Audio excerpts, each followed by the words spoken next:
नमस्कार दोस्तों, मैं हूं आपके साथ अंकित ठाकुर और आप देख रहे हैं द बालाजी एकेडमी। आज हम चर्चा करेंगे लेफ्ट विंग और राइट विंग के ऊपर। बहुत सारी बातें सुनी होगी आपने, left wing, right wing, socialist, communist, capitalist. इनके बारे में केवल आपने सुना होगा, लेकिन इनके बारे में मतलब इनके पूरी तरह से जानकारी आपको नहीं पता होगी। तो हम आज उसी के बारे में चर्चा करेंगे। दरअसल लेफ्ट विंग और राइट विंग की जो शुरुआत है वो फ्रेंच रेवोल्यूशन से होती है। कब हुआ था ये? फ्रेंच रेवोल्यूशन जो हुआ था वो सन 1790 में हुआ था। 1790 में जब फ्रांस की क्रांति हुई तो उस समय फ्रांस में मोनार्की शासन था, यानी राजा का शासन था।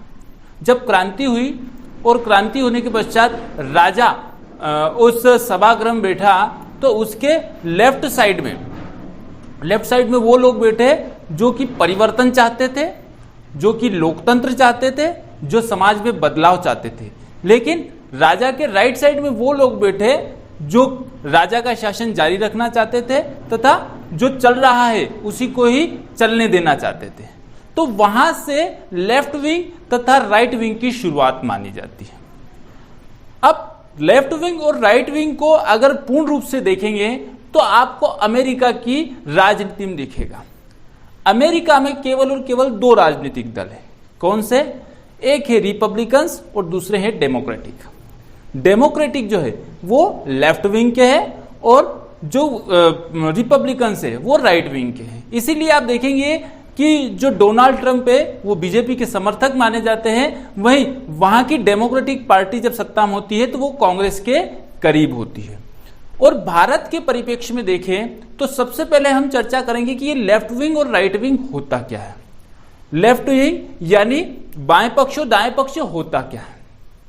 लेफ्ट विंग में वे सभी पार्टियां आती है जो लोकतंत्र समर्थक है, जो समाजवादी है, जो परिवर्तन चाहती है तथा जो फांसी की सजा के खिलाफ है, जो अबॉर्शन के पक्ष में है तथा जो एक जैसा देश की अर्थव्यवस्था को खोलने वाली बात करती है। सॉरी, खोलने वाली नहीं, वो देश की अर्थव्यवस्था को बंद रखने वाली बात करती है। वहीं अगर राइट विंग में देखेंगे तो राइट विंग की पार्टी जो होती है वो पुरातन पार्टी होती है, पुरानी बातों को लेके चलने वाली होती है, उसको देश की संस्कृति से के पक्ष में होती है। उसके अलावा वो इमिग्रेशन को अपोज करती है, मतलब वो दूसरे देश से आने वाले रिफ्यूजी को देश में रखना पसंद नहीं करती है। इसके अलावा वो फांसी की सजा के पक्ष में होती है। वहीं वह बाजार में कम हस्तक्षेप वाली होती है। अर्थात जो राइट विंग की पार्टियां होती है वो सभी और सभी पूंजीवादी पार्टियां होती है। भारत में कौन कौन सी लेफ्ट विंग और राइट विंग की पार्टियां हैं? तो भारत में केवल और केवल 3 पार्टी ऐसी है जो राइट विंग की है। कौन सी? पहली है बीजेपी, दूसरी है शिवसेना और तीसरी है AIMIM। इसके अलावा भारत में जितनी भी पार्टियां हैं सभी लेफ्ट विंग की पार्टियां हैं। लेकिन बहुत सारे मामलों में भारत की सभी पार्टियां लेफ्ट विंग के विचार रखती हैं। जैसे 1990 से पहले जब भारत में LPG सुधार नहीं आए थे तब भारत की अर्थव्यवस्था बंद थी और धीरे धीरे खुलना चालू हुई। थोड़े हद तक अटल बिहारी वाजपेयी भी समाजवादी थे, अर्थात लेफ्ट विंग के थे। अब लेफ्ट विंग और राइट विंग में से अच्छा कौन है? तो इसका जवाब है न लेफ्ट विंग अच्छा है न राइट विंग। उदाहरण के लिए लेफ्ट विंग की एक्सट्रीमिस्ट पॉलिसी होती है कम्युनिज्म, अर्थात कि हम बंदूक के दम पे और तलवार के दम पे समाज में समानता लाएंगे।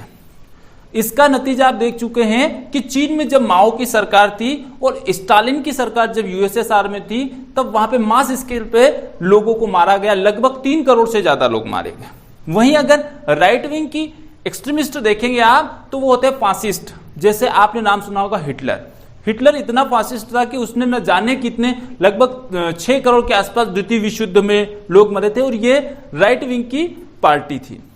तो न राइट विंग अच्छी है न लेफ्ट विंग अच्छी है। सेंटर सबसे अच्छा होता है दोनों तरफ के विचार रखना। जैसे भारत के परिप्रेक्ष्य में न कोई पार्टी फांसी की सजा का विरोध करती है, न कोई इसके पक्ष में है। भारत की सभी पार्टियां, आपने देखा होगा कि जब राम मंदिर पर फैसला आया था तो किसी भी पार्टी ने न इसका अपोज किया न इसके पक्ष में बोले। तो भारत की ज्यादा सभी पार्टियां लगभग मध्यावधि पार्टियां हैं, सभी मध्य के विचार रखती हैं।